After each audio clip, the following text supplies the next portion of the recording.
मध्य प्रदेश में नई शराब नीति में लाइसेंस लेकर 100 बोतल शराब के स्टॉक की अनुमति की निर्णय को लेकर प्रदेश भर में तीखी प्रतिक्रियाएं सामने आई हैं। खुद सरकार के मंत्री ने इस फैसले को समाज और प्रदेश की संस्कृति के खिलाफ बताया है। वहीं विपक्ष ने भी इस फैसले से प्रदेश में अवैध शराबखोरी बढ़ने की बात कही है। सरकार की नई शराब नीति में शामिल 100 बोतल शराब के स्टॉक को लेकर राजनीति शुरू हो गई है। सरकार ने 100 बोतल शराब के स्टॉक को कानूनी मान्यता तो दे दी है, लेकिन उसके दुरुपयोग को रोकने के लिए कोई उपाय नहीं किए हैं। विरोध की आवाज उठते देख मुख्यमंत्री शिवराज सिंह चौहान ने वित्त मंत्री जयंत मलैया से इसके दूरगामी परिणामों पर गंभीरता के साथ विचार करने को कहा है। मलैया ने कहा कि नई नीति की समीक्षा की जाएगी। ऐसा है, हमारी जो नीति इस वर्ष की है, आबकारी की नीति, उस नीति में वह पिछले वर्ष जैसी ही है। इसमें कोई बदल नहीं हुई। बार बार छप रहा था कि नई दुकानें खोली जा रही हैं, देशी पर विदेशी की बेचने की बात आ रही थी। ऐसा कुछ नहीं हुआ। हमारे माननीय मुख्यमंत्री जी का स्पष्ट निर्देश है कि हमें इस तरीके से कार्य नहीं करना है। हमें कोशिश ये करनी है कि इसके ऊपर इसका कंजम्पशन कैसे कम हो, परंतु जब तक इस सरकार के बस की बात नहीं है, जब तक हमारा ये समाज ही को ये बीड़ा उठाना पड़ेगा। हम देखते हैं, कहना नहीं चाहिए, परंतु कई ऐसी जगह भी हैं जहां पर प्रतिबंध है, परंतु कंजम्पशन भी बहुत है।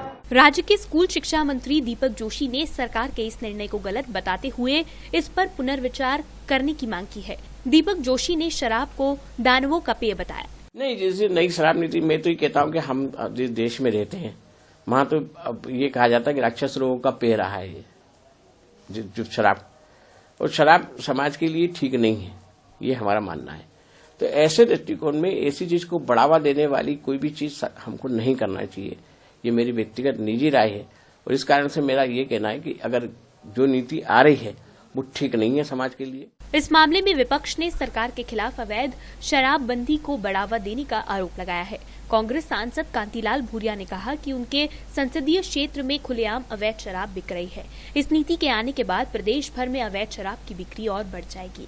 दूसरा, आदिवासी क्षेत्रों में एक बीमारी बहुत बड़ी ये भी हो गई है, वहाँ पर अवैध शराब का एक अड्डा बना लिया है। झाबुआ, अलीराजपुर और रतलाम जिले के सेलाना आदिवासी क्षेत्र है, वहाँ पर हरियाणा और केरल और अपने गोवा से शराब आती है, और वहाँ पर हर गांव में ट्रकें खाली हो रही है। और कल ही बरबेट में वहाँ पर फैक्ट्री पकड़ी, दारू शराब बनाने की फैक्ट्री।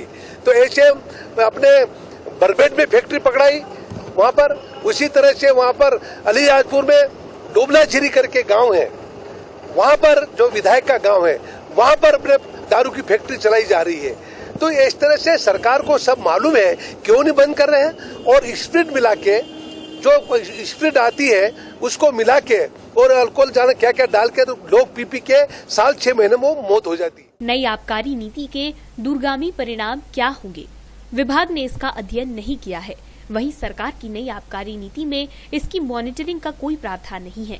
ऐसे में नई आबकारी नीति पर उठ रहे विरोध के स्वर ने एक बार फिर से सरकार को सोचने पर मजबूर कर दिया है। Bureau report, D Live news, Bhopal.